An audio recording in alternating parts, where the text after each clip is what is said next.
Сәлеметсіздер ме? Бүгін біз сіздермен бірге 6 сынып нәтиже сабақ мен үйрендім бөлімін өтетін боламыз.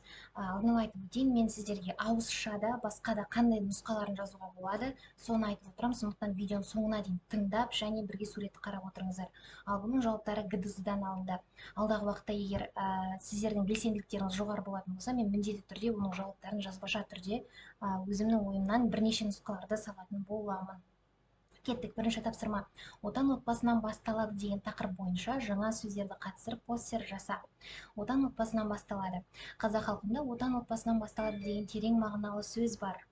Шындап келгенде әрбір отбасы қоғамның бір бөлшегі. Шағын отан отбасы әрқайсымыз үшін сүйіспеншілік, сыйластық, жарастық, татулық орнаған қасиетті мекен. Жаңа сөздер дегеніміз біздің осыған дейін қандай жаңа сөздерді өттік, соны қатыстыра отырып отбасы тақырыбында постер жасау керек. Міне бұл басы, бұл оның жалғасы. Соған былай қорытындылауға болады.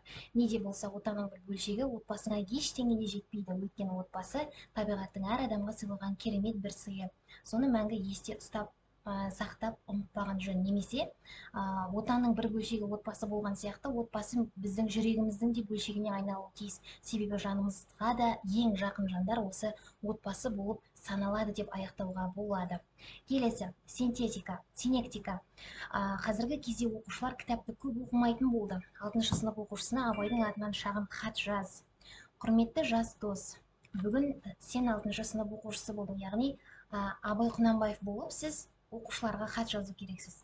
Жаңа өмірге қадам бастың. Бұл кітаптан сен көп мәлімет аласың. Білімің жолындағы сапарың сәтті болсын. Айта отырып, мектепте ұстаздық жолды қолдан келгенше шолып көрдік. Ақиқатты нұрлы мұғалім болу, ұлттық шын ұсталық ісімен айналысу дерсің. Эталон қайраткерлер мен бұл енді сіздер үшін мағынасы күрделі болуы мүмкін, оны былай айтуға болады. Араға біраз уақыт салып, осы кітапты оқып жатырсың. Нағыз оқушы өзінің міндетін орындау керек. Ол міндет сабақ оқу, кітап оқу және сол арқылы өзінің білімін жетілдіріп алға қарай ұмтылу. Сондықтан мектептегі ұстаздардан білім алып, оны өмірде жүзеге асыру керек деп кішігірім хат жазып, соңында сау бол деп аяқтауға болады. Келесі, 3-ші тапсырмада ойшыл қалпақтар отан отбасынан басталады деген тақырып бойынша 6 оқушы 6 түрлі қалпақ киіп пікір таластырсын. Бұл ақылдың қалпағы деп аталады. Ақ түстің өзінің қызметі бар. Мұнда әрбір қалпақтың өзінің мына жерде қызметі көрінген, ал бұл оның сұрақтары. Оған қалай жауап беруге болады? Біріншісі, адам үшін отбасы мен отан мен отбасының маңызы қандай? Байланысы туралы айтады. Міне, отбасы сыйластық, жарастық орнаған орта, кішкентай отан отбасынан басталады дегендей, міне ақ қалпақтың айтар жауабы, сіздер де осыған ұқсас етіп дәл осылай көшіріп алу міндетті емес, осылай осы үлгіде жазуларыңыз керек. Келесі, бұл сары қалпақ. Сары қалпақтың негізгі қызметі. Сары қалпақтың бізде сұрағы қандай? Қазақы тәрбиенің жағымды жағы неде? Міне сары қалпақ. Одан кейін бізде жасыл қалпақтікі қандай? Оны тиімді ету үшін не істеу керек?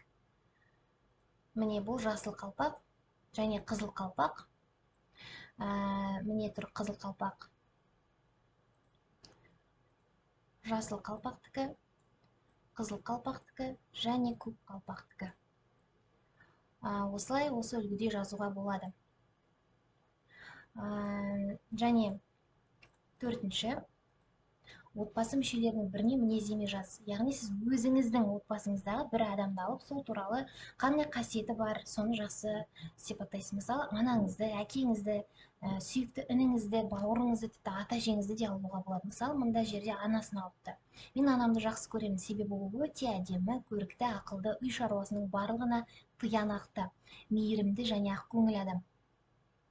Және қандай деген сұраққа жауап беретін сөздерді қолдану, яғни сын есімдерді қолдану керекпіз.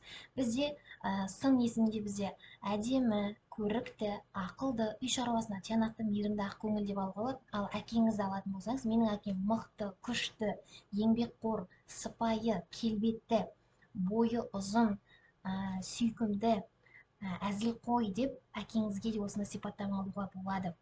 Міне осыларды қолданып, мына дәл осындай емес, басқаша да мысалдарды келтіруге болады. Сіздерге тапсырма түсінікті болды деп ойлаймын. Сұрақтарыңыз болса қойыңыздар. Сіздерге уәде еткенде, егер подписчик саны өсетін болса, мен сіздерге бірнеше жауаптарды жазбаша түрде ютубқа салып отыратын боламын. Сондықтан маған сіздердің белсенділіктеріңіз өте маңызды. Жақсы, видео аяқталды, сабақ аяқталды, сау болыңыздар.